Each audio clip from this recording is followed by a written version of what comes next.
Hello friends, I Kumar Manoj sir welcome all of you in your own family Kumar classes Agra. Friends मैं आशा करता हूँ आप सभी ठीक होंगे और खुश होंगे और एकदम स्वस्थ होंगे और आपकी जो कॉम्पिटिटिव एग्ज़ाम की जो प्रिपरेशन है वो बहुत ही अच्छी चल रही होगी। फ्रेंड्स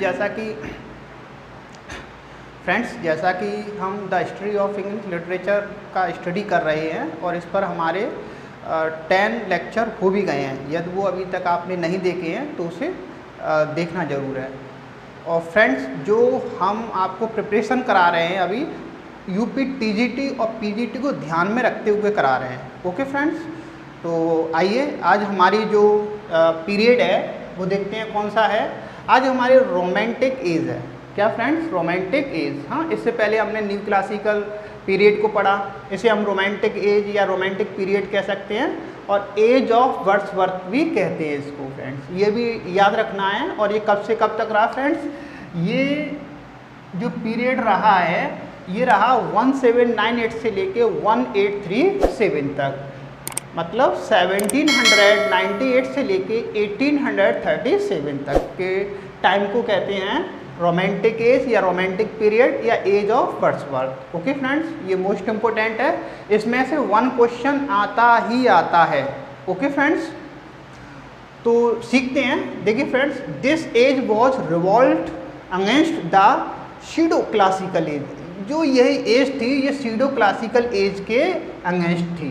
सीडो क्लासिकल मैंने आपको पहली लेक्चर्स में बता चुका हूँ, जो अपने निक नेम से कोई भी वर्क पब्लिश कराते हैं या अपना खुद का नाम शो कराकर निक नेम शो कराते हैं उसे कहते हैं सीडो। क्या होता है? सीडो। ओके, इससे पहले क्या था कि जो भी राइटर थे ज़्यादातर वो अपने वर्क्स को किसी अन्य नेम से पब्लिश कराते थे। Okay friends, this age was highly influenced by French revolution.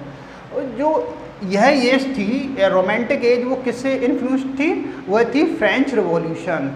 किससे थी? French revolution. ओके, इसे लर्न रखना है। और तो इसका ये टाइम आ जाता है कब से कब तक रहा था फ्रेंच रिवॉल्यूशन। तो देखो 5 मई 1789।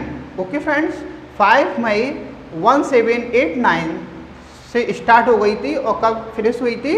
ये हुई थी 9 नवंबर 1799। ओके, या 1799। ओके, ये याद रखना फ्रेंड्स। और आपको याद है जो ब्रेडलेस रिवॉल्यूशन हुआ था वो कब हुआ था फ्रेंड्स? लर्न है ना। तो ये फ्रेंच रिवॉल्यूशन मोटो, जो फ्रेंच रिवॉल्यूशन का मोटो था वो क्या था फ्रेंड्स? ये मोस्ट इम्पोर्टेंट क्वेश्चन है, इसे याद रखना है। ओके, इसका जो मोटो था वो था फ्रेटर्निटी। क्या था? फ्रेटर्निटी, भाईचारा, लिबर्टी, आज़ादी और इक्वलिटी, समानता। हाँ, जो ये फ्रेंच रिवॉल्यूशन हुआ था इसका मेन मोटो था फ्रेटर्निटी था, लिबर्टी था एंड इक्वलिटी था। Okay friends, rejection of the ideals of new classical as. और जो ये एज आई थी इसने न्यू क्लासिकल एज के आइडियल्स को, आदर्श को, जो आदर्श थे उसको रिजेक्ट कर दिया। ओके फ्रेंड्स, इस एज में मेन बात क्या थी? Expression of passion, pathos and personal feelings, emotions were in this age. इस एज में जो एक्सप्रेशन थे वो किसके थे? पैशन, जो उसका था। जो इस एज के वर्क थे, जो पोएम थी, उस पर क्या दिखाई देता है उनमें? वो था पैशन, पैथोस, दुख, हाँ, और पर्सनल फीलिंग्स, और स्वयं की फीलिंग्स। जो राइटर होता था, ऑथर होता था, वो अपनी फीलिंग्स को उसमें दिखाता था। ओके, अपने इमोशंस को। हाँ, आगे देखते हैं फ्रेंड्स, द सीजन्स। फ्रेंड्स ये क्वेश्चन आ चुका है इसलिए मैंने इसमें इंक्लूड किया है द सीजन्स। सीजन्स ये एक सीक्वेंस है पोइम का। क्या है? सीक्वेंस। 4 पोइम का एक ये सीक्वेंस है the seasons. The seasons was a series of 4 poems. मैंने लिखा भी है, यह एक सीरीज है 4 पोइम की, written by the Scottish author James Thomson. और ये किसके द्वारा लिखी गई है? ये जेम्स थॉमसन के द्वारा लिखी गई है फ्रेंड्स। ओके, और ये जेम्स थॉमसन किस में से हैं? ये है precursor of the romantic as, जो रोमांटिक एज के प्रीकर्सर हैं, जो अग्रज हैं, ओके, उनमें से ये एक हैं जेम्स थॉमसन। उन्होंने ये द सीजन पोएम लिखी है, और सीजन पोएम क्या है? ए सीरीज ऑफ 4 पोएम्स, ओके। अब आगे देखते हैं the first part of it winter, और इस सीरीज का, इस सीजन का जो फर्स्ट पार्ट है वो क्या है? विंटर है। क्या है? विंटर। पब्लिश्ड इन, ये डेट भी याद रखना है, 1726 में ये पब्लिश हुई थी इसका फर्स्ट पार्ट, और फर्स्ट पार्ट का नाम क्या है? विंटर।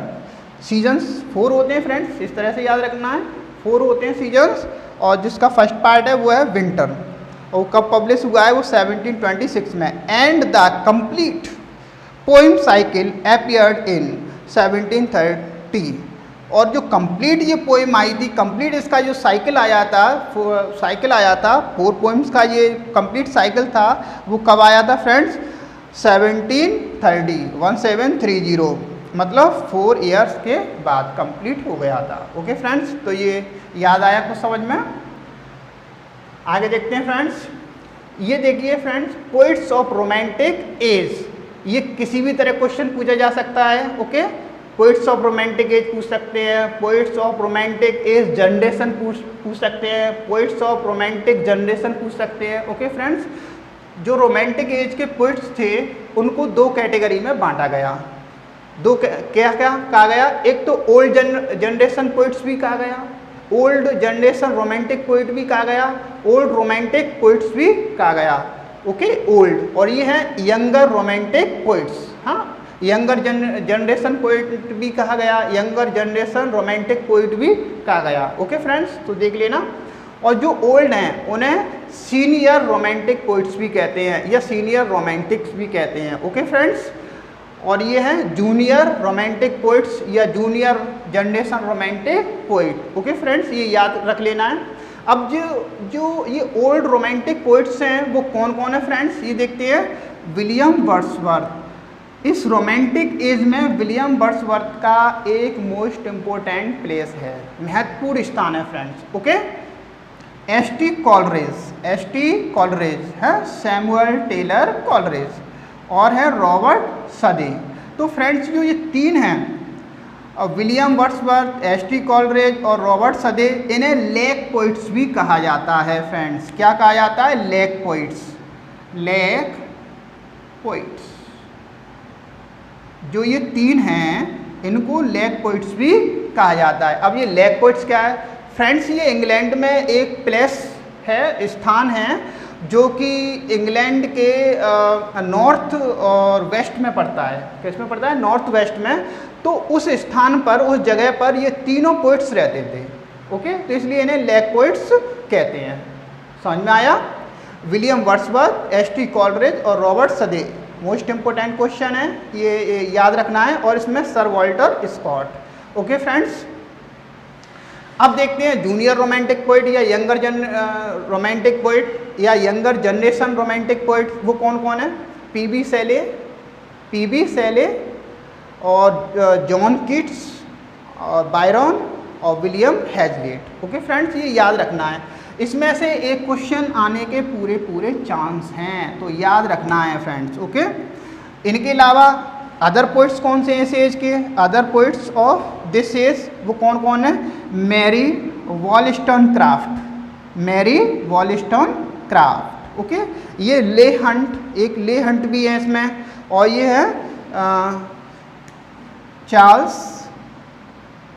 Charles Lamb.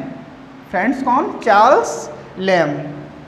और जैन ऑस्टिन, ये लेडी पोइट है, जैन ऑस्टिन। ओके फ्रेंड्स, और ये Thomas De Quincy.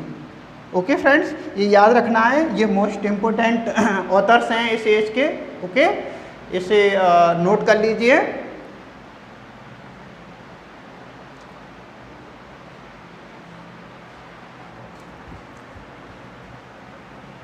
Yes friends, और आगे देखते हैं इस एज के बारे में। फ्रेंड्स, इन 1798 में फ्रॉम लिरिकल बैलेट्स से स्टार्टिंग ए न्यू राइटिंग, एक नई राइटिंग स्टार्ट होती है। जैसे ही लिरिकल बैलेट्स पब्लिश्ड होता है उसके बाद एक नई एज, एक नई राइटिंग स्टार्ट होती है, वो है रोमांटिक एज। ओके फ्रेंड्स, तो इसीलिए 1798 से रोमांटिक एज की स्टार्टिंग मानी जाती है, क्योंकि 1798 में लिरिकल बैलेट्स पब्लिश्ड हुआ था। ओके, अब फ्रेंड्स इसमें से वन क्वेश्चन आने के पूरे चांस हैं, इसे ध्यान से देखना है। और हम विलियम वर्ड्सवर्थ को अलग से भी स्टडी करेंगे, इनकी बायोग्राफी, इनके वर्क्स, इनकी पोएम्स, क्योंकि विलियम वर्ड्सवर्थ जो हैं वो टीजीटी और पीजीटी में लगे हुए हैं। ओके, वो है। तो देखो 1798 में क्या आया, लिरिकल बैलेट्स। और फ्रेंड्स इसमें लिरिकल बैलेट्स में टोटल 23 पोइम्स हैं। कितनी पोइम्स हैं फ्रेंड्स? Total 23 poems. और ये जो लिरिकल बैलेट्स है इसमें दो लोगों की पोइम्स पब्लिश्ड हुई थी। वो कौन है? एक तो है एस.टी. कॉलरेज। कौन है फ्रेंड्स? एक एस.टी. कॉलरेज हैं और दूसरे विलियम वर्ड्सवर्थ हैं। इन दोनों की लिरिकल बैलेट्स में पोइम्स पब्लिश्ड हुई और कितनी थी? टोटल 23। अब 23 में एस.टी. कॉलरेज की कितनी थी, विलियम वर्ड्सवर्थ की कितनी थी, देखते हैं। इसमें एस.टी. कॉलरेज की 4 पोइम्स थी। ये याद रखना फ्रेंड्स, एस.टी. कॉलरेज की 4 पोइम्स और 19 पोइम्स विलियम वर्ड्सवर्थ की। तो 19 + 4 23 हो गए। जो लिरिकल बैलेट्स का स्टार्टिंग हुआ है वो कहाँ से हुआ है? The rhyme of the ancient mariner. और ये एस.टी. कॉलरेज की पोइम से ही स्टार्टिंग हुई है। जी इधर जो पोइम्स लिखी हुई हैं वो एस.टी. कॉलरेज की हैं। ओके फ्रेंड्स, जो लिरिकल बैलेट्स की फर्स्ट पोइम है वो कौन सी है? The rhyme of the ancient mariner, first poem of lyrical ballets. ये लर्न रखना है फ्रेंड्स। इसकी जो सेकंड पोइम है वो है द नाइटिंगेल। कौन सी है? The nightingale. थर्ड है foster mother's tale. Okay, foster mother धाई माँ बोलते हैं। ओके, और जो फोर्थ पोइम है इसकी लिरिकल बैलेट्स की वो कौन सी है? डंजन। कौन सी है? डंजन। ओके फ्रेंड्स, तह खाना बोल देते हैं इसको। ओके, काल कोठरी बोल देते हैं। तो टोटल 4 वॉल्यूम्स या एडिशंस, टोटल 4 वॉल्यूम्स या एडिशंस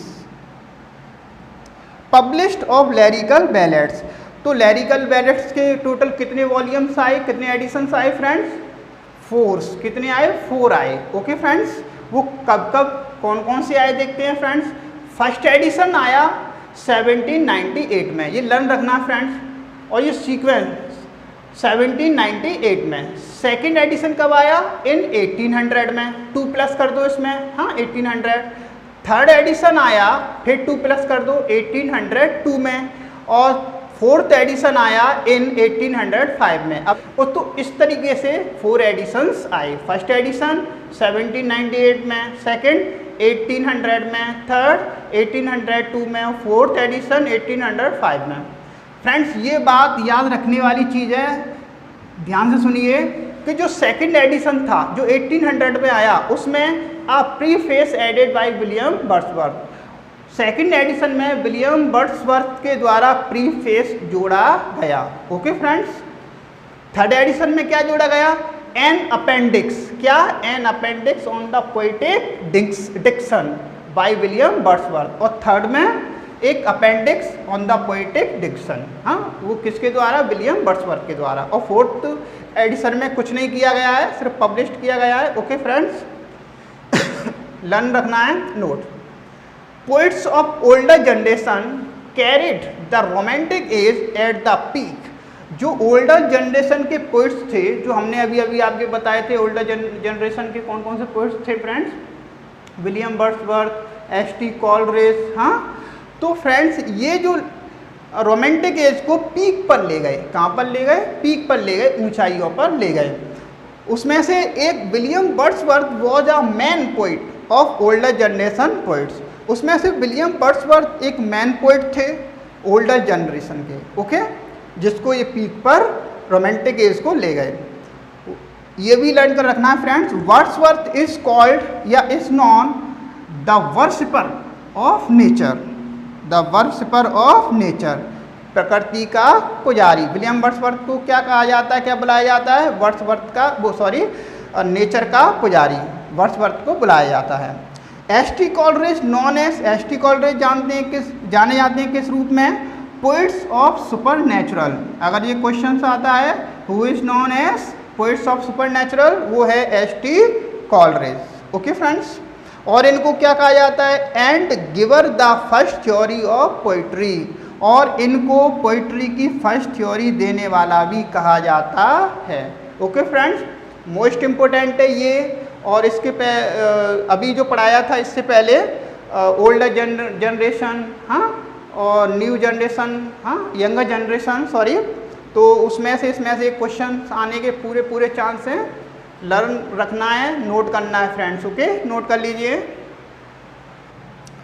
ओके फ्रेंड्स, अभी हमने देखा कि एस.टी. कॉलरेज की जो लिरिकल बैलेट्स में 4 पोइम्स पब्लिश्ड हुई थी और 19 पोइम्स किसकी पब्लिश्ड हुई हैं? वर्ड्सवर्थ की। किसकी? वर्ड्सवर्थ की। जब हम विलियम वर्ड्सवर्थ को स्टडी करेंगे तब हम उनकी 19 पोइम्स को जानेंगे। अभी तो हाल फिलहाल मोस्ट इम्पोर्टेंट क्वेश्चंस ये जान लेते हैं कि जो टिंटर्न अवे है, क्या है? टिंटर्न अवे, हाँ, ये विलियम वर्ड्सवर्थ की इसमें पोइम है जो लास्ट में है। किसमें है? लास्ट में। Last poem of lyrical ballets की क्या है? टिंटर्न अवे, और वो किसकी है? विलियम वर्ड्सवर्थ की। ओके फ्रेंड्स, ये लर्न करना है। ओके, और नोट भी करना है। ये लास्ट पोइम है विलियम वर्ड्सवर्थ की, टिंटर्न अवे। अब इस एज के कैरेक्टरिस्टिक्स देखते हैं, इसकी विशेषताएं क्या क्या हैं, ये भी इम्पोर्टेंट है friends. Writers focus on narrator's emotions. इस टाइम के जो राइटर्स थे, जो पोइट्स थे, उनका फोकस किस पे था? नरेटर्स के इमोशंस पर। हाँ, मैंने कहा इसमें इमोशंस के लिए ज़्यादा पोइम्स हैं। Okay friends, celebration of nature's beauty and imagination. और जो राइटर्स थे उनका मेन मोटो क्या था? वो था नेचर की ब्यूटी और इमेजिनेशन का सेलिब्रेशन करना। ओके, उनकी पोइम्स में, उनके वर्क्स में नेचर की ब्यूटी को दिखाया गया है, इमेजिनेशन को दिखाया गया है। ओके, रिजेक्शन ऑफ इंडस्ट्रियलाइजेशन, हाँ, जो औद्योगिकीकरण था उसका रिजेक्शन किया गया इस एज में। और idealisation of women, children and rural life. और आइडियल किसको माना गया? वुमेन, चिल्ड्रेन और रूरल लाइफ को। ओके फ्रेंड्स, इसमें औद्योगिकरण को स्थान ज़्यादा नहीं दिया गया। सुपरनेचुरल और mythological elements used in the poems. इस एज में जो वर्क्स थे, पोइम्स थी, उसमें सुपरनेचुरल का यूज़ किया गया था, मैथोलॉजिकल का, और ये यूज़ सबसे ज़्यादा किसने किया है? एस.टी. कॉलरेज ने। ओके, अपने पोइम में एस.टी. कॉलरेज ने किया है। Experimental use of language and including blank verse. इसमें लैंग्वेज का एक्सपेरिमेंटिकल यूज़ किया गया है और ब्लैंक वर्स को भी इसमें इंक्लूड किया गया है। ये ब्लैंक वर्स के बारे में फ्रेंड्स हम आगे पढ़ेंगे। ओके फ्रेंड्स, नोट कर लीजिए।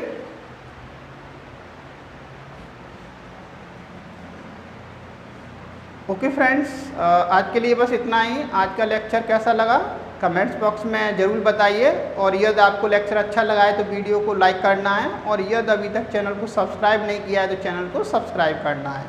Thank you very much.